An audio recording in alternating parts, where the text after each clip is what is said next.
Formación plástica. Cuando sol... Tal cual. Tomo un alambre, lo doblo y ¿cómo queda?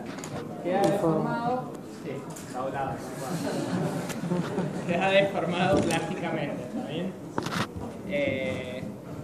Si yo tomara un elastiquín y lo estiro y lo suelto, es una deformación netamente elástica, ¿está bien? Después vamos a ver unos casos intermedios en donde de alguna forma interviene el tiempo.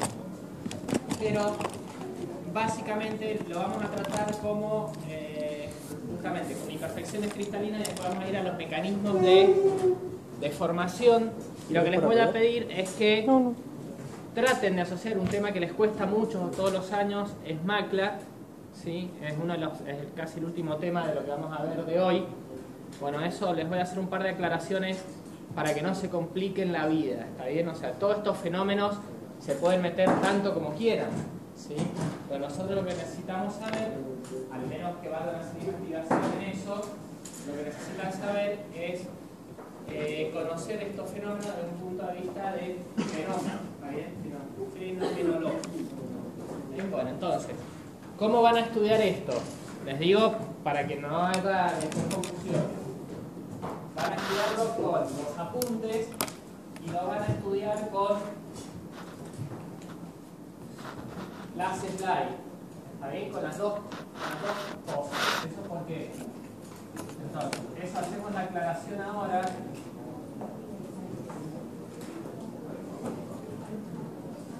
¿Por qué? Porque acá van a tener información complementaria que en los apuntes no tienen. ¿Está bien? Sobre todo en lo que se refiere a la parte de formación plástica desde este punto de vista. Los va a confundir un poco cuando hablen de formación plástica más adelante, hasta que aclaren las ideas y decanten las cosas. Sobre lo que es la deformación plástica, hoy han visto varios ensayos de tracción, ¿está bien? Pero ustedes pueden tratar, de hecho la clase que viene, es más, podemos esta clase al final de esta, vamos a empezar netamente con lo que sería el ensayo de tracción y deformación plástica. Cuando uno habla de deformaciones permanentes, tiene dos rangos bien distintos. A nivel atómico, ¿sí? Por ejemplo a nivel nano o micro, sería otra escala, ¿sí? Y lo que sería a escala macro, que es lo que se usa, por ejemplo, en la industria.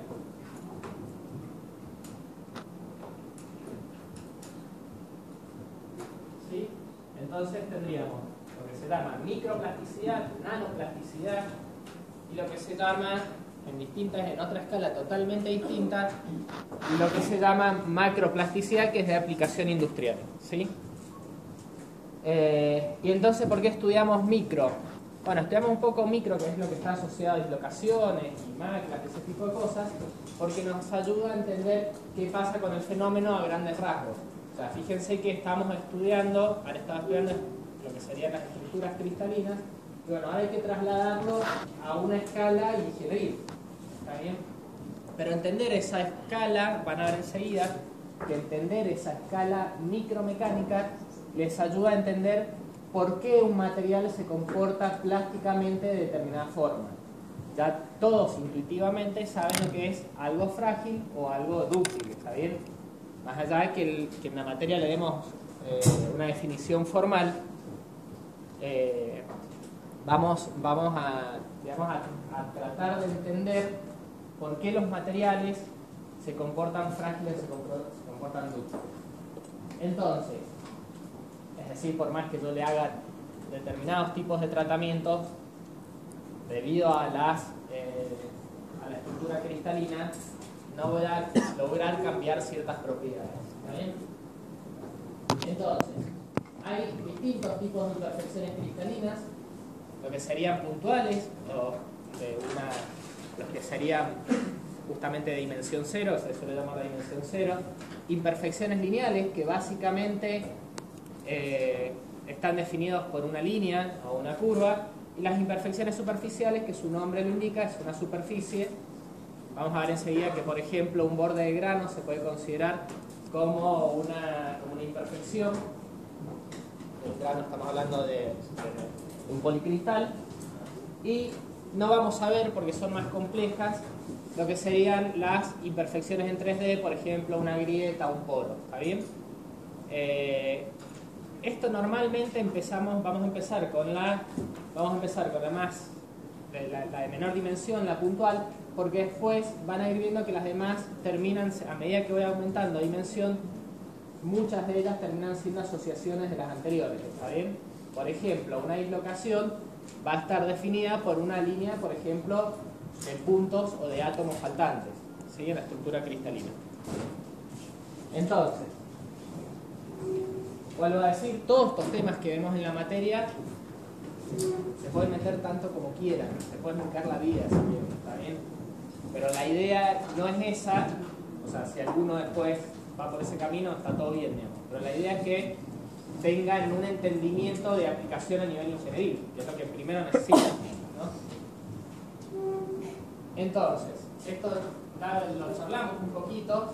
Se van a clasificar en defectos puntuales o dimensión cero, defectos de línea o de una dimensión, básicamente dislocaciones, ¿sí? Y los defectos de dos dimensiones, que sería una superficie externa, se considera como una imperfección, un borde de grano, ¿sí? El borde, han visto que los materiales en general, sobre todo la calidad de los materiales, particularmente los metales, por ejemplo, son muy cristalinos, y lo que sería una macla, que enseguida lo vemos, pero básicamente es un mecanismo distinto al mecanismo de deslizamiento.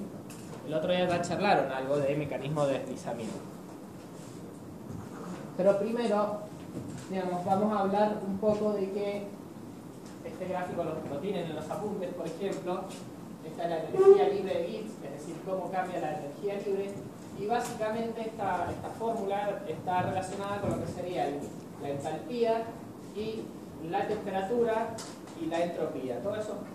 Todas esas cuestiones están interviniendo en la presencia de los defectos, y básicamente a medida que la energía, o sea, tenemos energía y tenemos defectos, a medida que aumenta la cantidad de defectos que voy a tener, hay un cambio energético en el sistema, ¿está bien?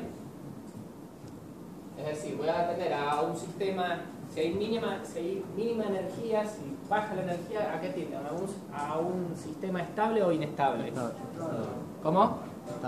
Estable, ¿está bien? Es un principio general de que mínima energía tiende a un sistema estable. Pero bajo cierta, o sea, experimentalmente está comprobado que bajo cierta cantidad de imperfecciones el sistema se vuelve inestable, por ejemplo en el caso de una dislocación, y va a llevar a que se creen más dislocaciones, ¿está bien? Por ejemplo, cuando yo tengo una deformación plástica, estoy incorporando entropía al sistema, ¿está bien? Entonces, de alguna forma me está creando un sistema inestable que ayuda a que se creen más imperfecciones, ¿sí? ¿Hasta cuándo? Hasta que ese sistema se estabilice, ¿sí? Bueno, pero lo que es importante de esa fórmula, entender que de alguna forma la temperatura interviene, la entropía interviene y la entalpía interviene, ¿está bien? Y lo que les decía del sistema, si es estable o inestable. Entonces, ahora el otro día algo ya hablaron de esto, lo vamos a poner como una primera definición y después nos vamos a ir metiendo cada vez más en el tema. Bueno, deformación permanente, ya saben. Hace ratito dijimos que lo que era, ya lo han hablado varias veces. Lo que es el deslizamiento. ¿A qué se considera deslizamiento? Bueno, uno de los mecanismos de deformación plástica es lo que se llama deslizamiento. Y básicamente es cuando se mueven unos átomos sobre otros durante la deformación permanente de un material. ¿Qué van a hacer las bandas de deslizamiento? Vamos a ver enseguida que hay líneas marcadas en las superficies debido al deslizamiento, ¿sí? Es más, incluso en monocristales eso se hace visible y está indicando la presencia de una deformación plástica. Y un sistema de deslizamiento, que es lo que vamos a discutir un poco hoy, es la combinación de un plano de deslizamiento y una dirección de deslizamiento. ¿Cuál era un plano de deslizamiento? ¿Cuándo teníamos un plano de deslizamiento? ¿Cómo era? ¿Era compacto? ¿No era compacto? ¿Qué creen ustedes? ¿Y la dirección de deslizamiento? ¿Cómo?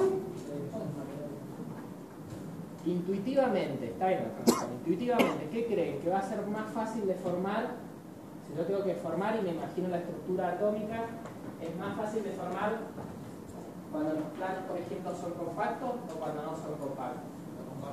Compacto. ¿Y por qué eso? ¿Por qué creen? ¿Necesito mayor o menos energía? Menos energía porque si no son compactos hay que juntar los átomos primero y después vencer. O sea, primero hay que juntar los átomos. Entonces, acá este es el caso de un cristal de zinc, ¿sí? Donde claramente está mostrado de frente y está mostrado de perfil, donde claramente se ve cómo aparecen luego de formación plástica lo que serían las bandas de deslizamiento. En particular, el zinc tiene una estructura HCP, ¿sí? Y estas básicamente serían en los planos basales en donde se está deformando. Si ustedes toman una estructura, un material, por ejemplo como el cobre, van a ver que digamos, esas marcas de deslizamientos no son tan evidentes, ¿está bien? Y tan notable como en el caso. ¿Y eso por qué? Porque tengo múltiples sistemas de deslizamiento, ¿está bien? Entonces, vamos a ver que el fenómeno de deslizamiento es menos marcado. En realidad, esto tiene que ver un poco con lo mismo. No sé si lo dije, pero lo aclaro ahora. Es un monocristal, ¿sí? La aplicación, por ejemplo, una aplicación en la industria hoy en día de los monocristales es, por ejemplo, en alas de turbinas de aviación, ¿sí? En donde necesitan una alta resistencia y básicamente, vamos a ver enseguida, que cuando aparece la temperatura y dislocaciones o imperfecciones del material, todavía no hablamos de dislocaciones, ayuda a que tengamos una menor resistencia, ¿está bien? Imagínense un motor de un avión, de un motor a reacción, que están sometidos a altas revoluciones, ¿sí? Hay aviones que tienen hasta 60.000 revoluciones por minuto, y a alta temperatura, por ejemplo, cerca donde están las turbinas o el compresor, ¿sí? Entonces, una aplicación de hoy en día ya dejó de ser algo de laboratorio, es los monocristales aplicados en turbinas de aviación, por ejemplo. Entonces, si tenemos un monocristal, ¿sí? ¿Cuántos granos tiene un monocristal? Un solo grano. Bueno, entonces vamos a tener un monocristal, ¿sí? La cual teóricamente la traccionamos, y esto era el mecanismo que aparecía